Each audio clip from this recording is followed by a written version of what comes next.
Today on the show, we're going to be talking about Ted Kord, Blue Beetle. If you didn't know that Blue Beetle isn't actually originally a DC Comics character, then this show is for you. So Ted Kord would first appear in Charlton Comics Captain Atom number 83 in 1966. So Ted Kord would actually be the second out of 3 Blue Beetles. The original Blue Beetle would actually be from Fox Comics. Kord was actually created by Charlton Comics and he would eventually find his way into DC Comics. In the beginning, Ted Kord was kind of a version of Spider-Man, but not really. The thing is, he had the same creator as Spider-Man minus Stan Lee. He was a smart-ass acrobat that had a bug in his name. As far as people were concerned, that made him Spider-Man. And he was also an inventor, he was a genius, again, Spider-Man. So there was a lot of similarities there. The main difference is that Spider-Man had powers and this Blue Beetle didn't have any powers. So Ted was actually a student of Dan Garrett, the original Blue Beetle. They actually found out that Ted's uncle wanted to take over the entire world with androids. So the two of them would spring into action to stop him. The original Blue Beetle would die, which would cause Ted to take up the mantle. However, the original Blue Beetle was unable to pass on the Mystic Scarab to his student. So Ted ended up being a Blue Beetle with a focus on technology and physical perfection. Now, as much as this origin is a lot of fun, I want you to keep in mind when Ted Kord was created. You see, he was created in the 60s, and as much as the 60s was great for comics, kind of outside of Marvel and DC, there weren't any comics that had any long-lasting consequences, especially in the Silver Age. Really, the biggest long-lasting consequence in comics from Marvel and DC during this time was the death of Gwen Stacy. So while he was able to team up with other heroes, like the Question, very occasionally, he didn't do anything big, he didn't do anything major, and as much as his history is fun to look at, the only thing you really need to know about this time period is that he was there and he kind of had Monster of the Week style adventures. It wasn't till the 1980s when DC got the rights to Charlton Comics characters that it actually gained some depth. And the way it was introduced to DC Comics was through Crisis on Infinite Earths. After Crisis on Infinite Earths, Blue Beetle's origin was largely unchanged. What was interesting was what happened after he was introduced to the DC Comics universe. You see, his old dead mentor resurfaced. So the mystical scarab that his mentor didn't have time to pass on took over the old mentor's dead body, revived him, but twisted his mind, made him evil, and made him go on a rampage. Ted would obviously try his hardest to stop the Beetle, but he was no match for its powers. But Dan, seeing the fact that he was beating up his student, suddenly came to, and he begins to argue with this Beetle. He begins to argue with its power, and with his final breath, he defies the Beetle, overpowering it with his own mind, thus destroying it forever. Ending the story once and for all, and finally allowing his mentor to rest in peace. Eventually, he'd start working with superheroes and would become very close with Booster Gold, and he loved the superhero lifestyle. The reason Booster Gold and Blue Beetle got along so well, and fans loved it, they called them the Blue and Gold team, is because Blue Beetle was kind of smart and he wanted fortune. Booster Gold was kind of smart and he wanted fame.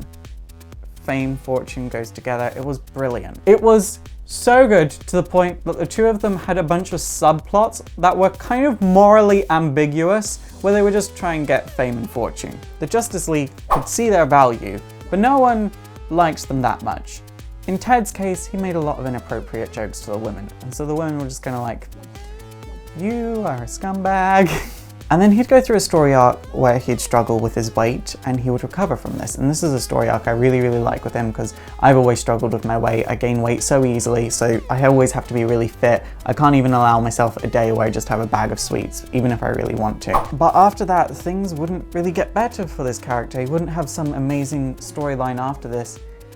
In the death of Superman, there would be a battle and he'd fall into a coma. Years later, it turned out that the scarab had not been destroyed. It had been rediscovered in Egypt. However, the wizard Shazam would take it away from him, and then shortly after this, in a storyline called Countdown, Ted would find the organization of Checkmate in a Belgian fortress. He would ask for help to try and stop Checkmate, but no one really took him seriously, so he'd go on his own and he would be kidnapped. At the core of this organization was Maxwell Lord. Now, Maxwell Lord in Countdown basically wanted to put surveillance on all metahumans at all times, just because he believed that metahumans' powers were there to serve regular humans. Not the other way around. He didn't like the idea of seeing metahumans as gods. He didn't want to see them as equals. He wanted to see them below humans. They were servants. Maxwell Lord would give Blue Beetle a choice. He could either join him or die. And Blue Beetle would tell him to go to hell. And this is when he would be shot. Naturally, in comics, death doesn't always mean the end, especially when your best friend is Booster Gold and he can travel through time. When he traveled through time to save Ted, he would actually be aided by the Blue Beetle of the 27th century. However, they had to make events unfold in such a way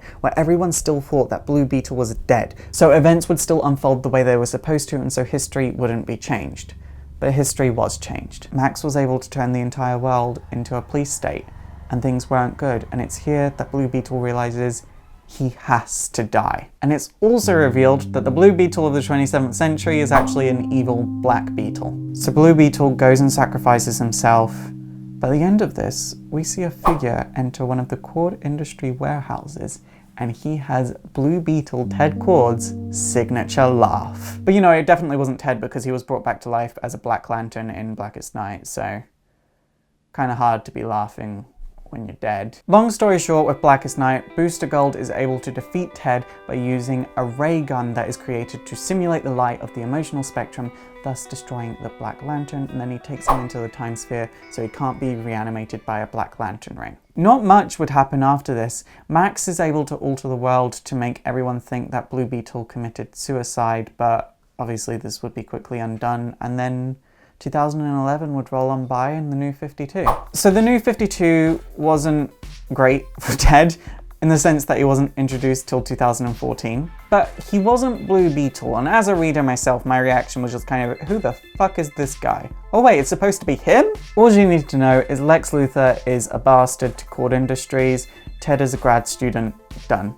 And he's really good at nanotech. In Rebirth, however, Ted would resurface, and he's looking a lot older, and it's revealed that he actually used to be Blue Beetle before the current Blue Beetle. But there doesn't seem to be much depth there, which is understandable because Rebirth has only just happened like a few months ago.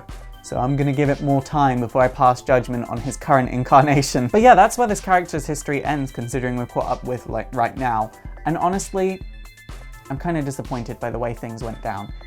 He was such a good character, and then the 90s weren't kind to him. The 90s weren't kind to a lot of comic characters. Another sad thing is, because of the time period where Ted was at his peak, the time period where everyone knew who Blue Beetle was, Blue Beetle had his own series, there's not much to talk about when you look at him from an overall standpoint. When it comes to individual stories, there are a lot to talk about and there is a lot to read. So I definitely recommend checking out Blue Beetle for yourself. I'll put links to mycomicshop.com down below to where you can pick up Blue Beetle for yourself. It's super effective!